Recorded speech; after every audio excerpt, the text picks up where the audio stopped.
Yan guys, kadarating ko lang. Magandang tanghali sa inyo lahat. Bubuksan na natin tong mga parcels natin.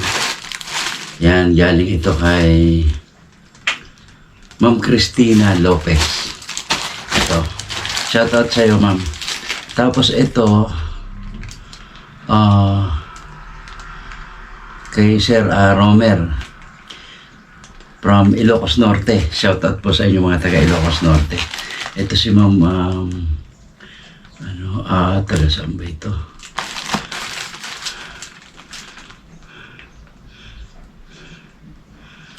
Hindi ko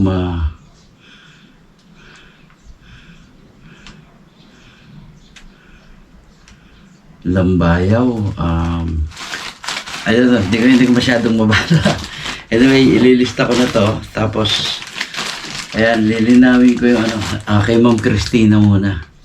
Ito kay Sir Romer, may usapan kami dyan. Titignan ko kung okay talaga yung nasa isip ko. So, ito kay Ma'am Cristina. Medyo hindi ko matandaan kung ano yung ating gagawin dito. So pag nakita ko, malalaman ko na. Yan, kasi medyo marami po talagang nagpapadala sa atin. May mga parating pa na yung iba upgrade. Tapos maraming salamat po sa inyo lahat doon sa patuloy ninyong suporta. Salamat po talaga. Nakita ko yung improvement ng aking mga social media accounts. So maraming salamat po sa inyong lahat. Asahan nyo na hindi tayo makakalimot kagaya nung dati. Kung ano tayo noon, yun pa rin ngayon. Hindi tayo nagbabago. At ito,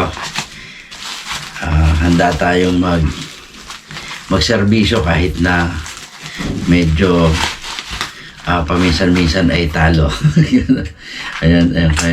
Ang alam ko dito is pinadala niya yung kanyang part ng kanyang laruan para lang masukatan natin ang sakto.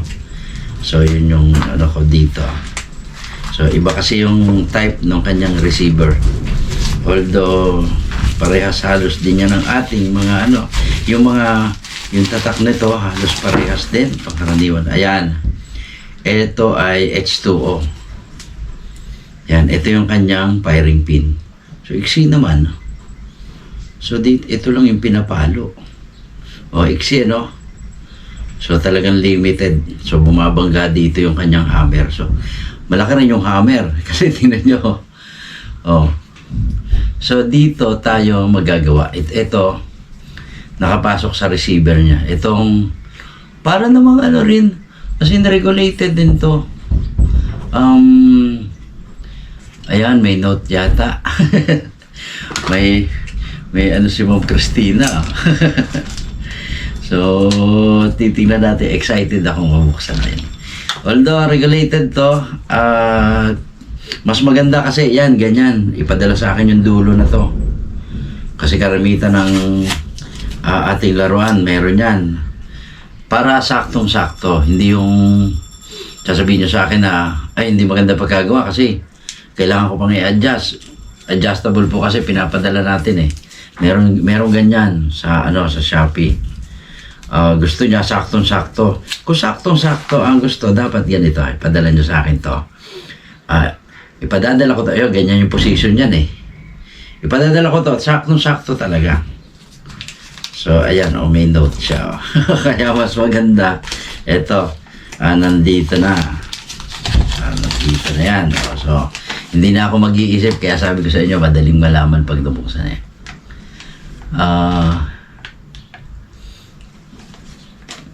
So, papagawa siya ng bago daw na ganito with power plenum. Kasi loose thread. Parang na loose thread ito. Yung ganyan. Bagong ganito with power plenum. So, tama-tama meron naman tayong materials para dito.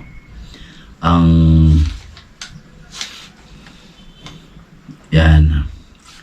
So, meron akong idea instead na palitan natin to. Meron tayong gagawin dito para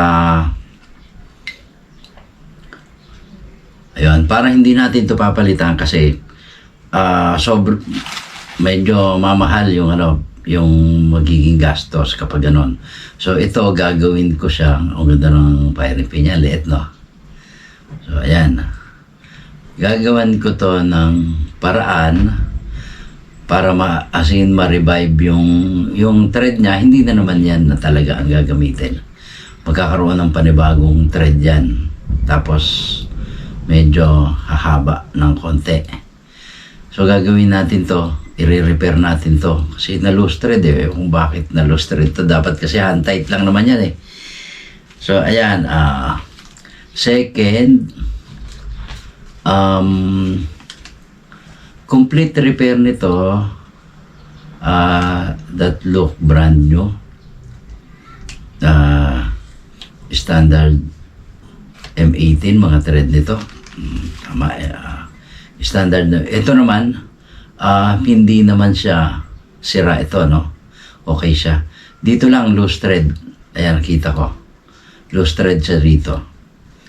So gagawin natin tong parang brand new. Tama yung niya. Pero no need naman na sayang itong materialis na to.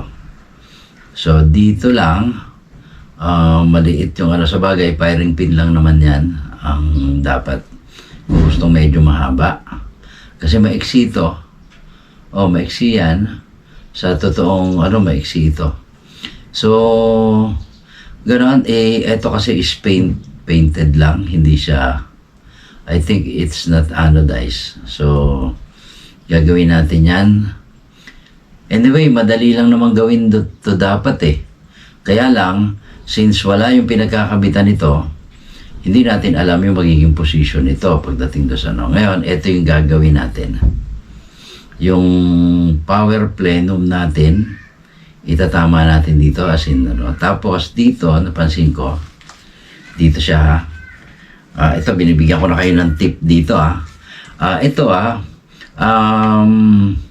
medyo maliit yung kanyang papasukan ng hangin through power plenum. So yan, natin talaga, gagawa natin yan. So kung dito since wala dito yung kanyang mismong receiver, pag ipinasok niya to, hindi niya hindi natin kung magiging tapat ba ito doon sa dating position. So hindi natin yun matitesting. So basta ako yung bahala, iaayos ko to, gagawin natin to. Power plenum yung kailangan niya. So natin ang power plenum to, gagawa natin. So mismong ganito yung gusto niya. It's either palitan nga natin, kaya lang yun yung consideration. Ito dapat i-consider din na hindi siya magsasakto. Anyway, pwede naman itong maluwag ng konti, di kaya lang walang naman to walang singaw to, walang o-ring to, kaya pwede naman.